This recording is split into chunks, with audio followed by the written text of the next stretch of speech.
Have you ever wondered what would happen if an entire country got obsessed with the idea of perfection? Well, today we're diving into one of the most wild and transformative periods in American history, the Age of Reform. This was a time when people genuinely believed they could remake not just themselves, but their entire society from the ground up. And that's really the central question of the era, isn't it? In the first half of the 19th century, this powerful idea just swept the nation. The belief that society wasn't fixed, that it could be fundamentally changed and improved. And listen, this wasn't just some sunny optimism. It was a fiery, urgent call to action.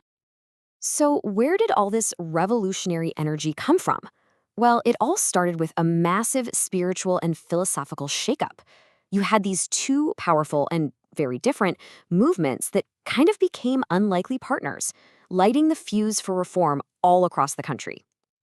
Okay, so the first of these forces was the Second Great Awakening. I want you to picture these huge, multi-day outdoor camps called revivals. You've got preachers like the famous Charles G. Finney delivering these incredibly emotional sermons that just shook people to their very core. And they were preaching a radical idea for the time, that your salvation was in your own hands. And if you could perfect yourself, well, you had a moral duty to go out and help perfect the society you lived in. Now, this is what I find so fascinating. You've got two completely different paths leading to the same place. While the Great Awakening was all about this big, emotional public faith, a much quieter, more intellectual movement called Transcendentalism was growing over in New England. Led by thinkers like Ralph Waldo Emerson, it had this totally different idea that ultimate truth wasn't found in a church, but out in nature and by listening to your own gut, your own intuition.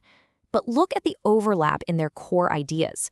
Both movements told the individual, you have the power to challenge the way things are and to create change. And you can't talk about transcendentalism without talking about this guy, Henry David Thoreau. He really put the philosophy into practice. He went out, built a tiny cabin at Walden Pond, and tried to live a life of what he called self-reliance, just stripping away all of society's noise. And this wasn't just him going camping. It was a huge statement. He was saying that if you want to reform the world, you first have to be willing to step outside of it and find your own truth.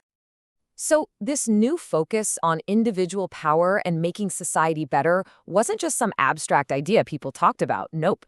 It quickly kicked off this wave of real, on-the-ground efforts to fix America's most broken institutions. And I mean, the urge to reform was everywhere. You had some people trying to create literal utopias, these little experimental communities designed to be perfect societies.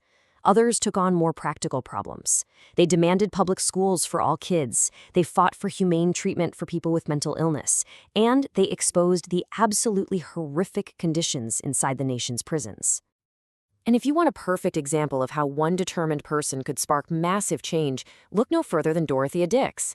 She was completely horrified to find people with mental illness literally chained up in prisons right alongside violent criminals. So she launched this one-woman crusade across the entire country, and her tireless work convinced state after state to build public hospitals, completely shifting the way we think about mental health, from punishment to care.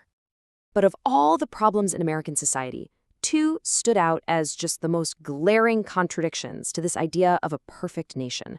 And this led to the two most world-changing, divisive, and deeply connected reform movements of the entire era, the fight to end slavery and the fight for women's rights.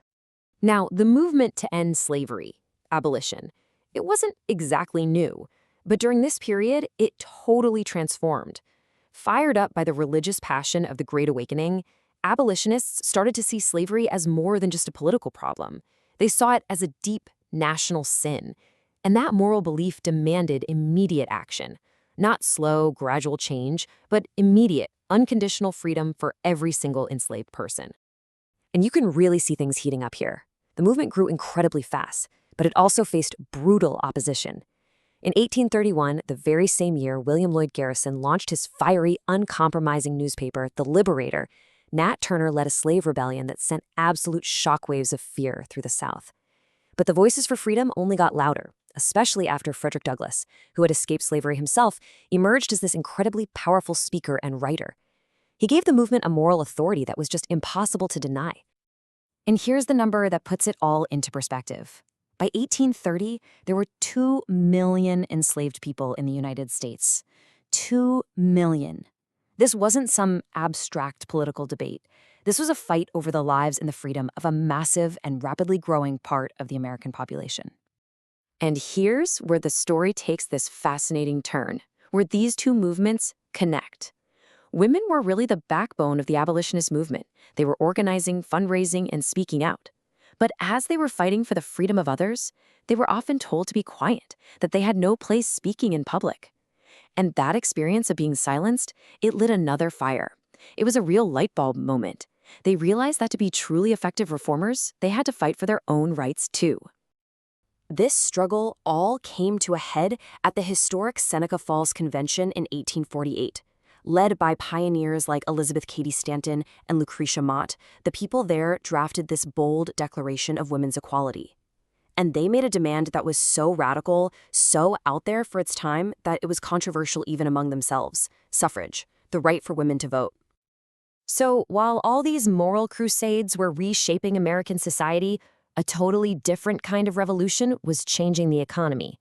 The rise of the factory created incredible new wealth, but it also created new ways to exploit people, and that sparked an entirely new kind of reform movement.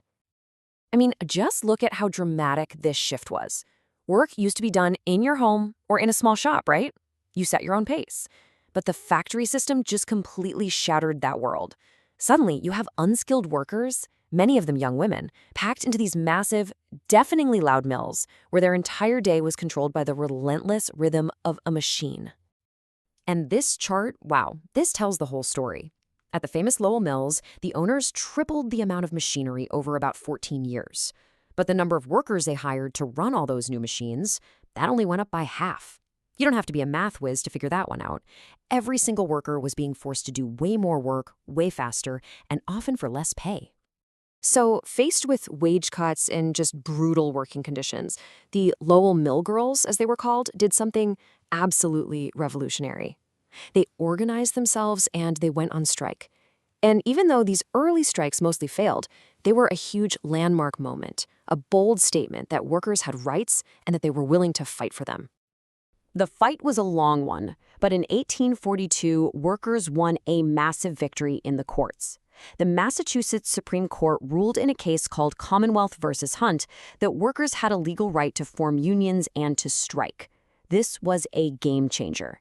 It gave the young labor movement a powerful, essential tool to fight for better pay and safer workplaces. So, from the church pulpit to the factory floor, the age of reform completely reshaped America. But all that passionate pursuit of a perfect society also created these deep, bitter divides that would eventually help tear the nation apart in the Civil War. Which leaves us with a really critical question, one we still wrestle with today. When does the quest to improve a society risk pulling it apart?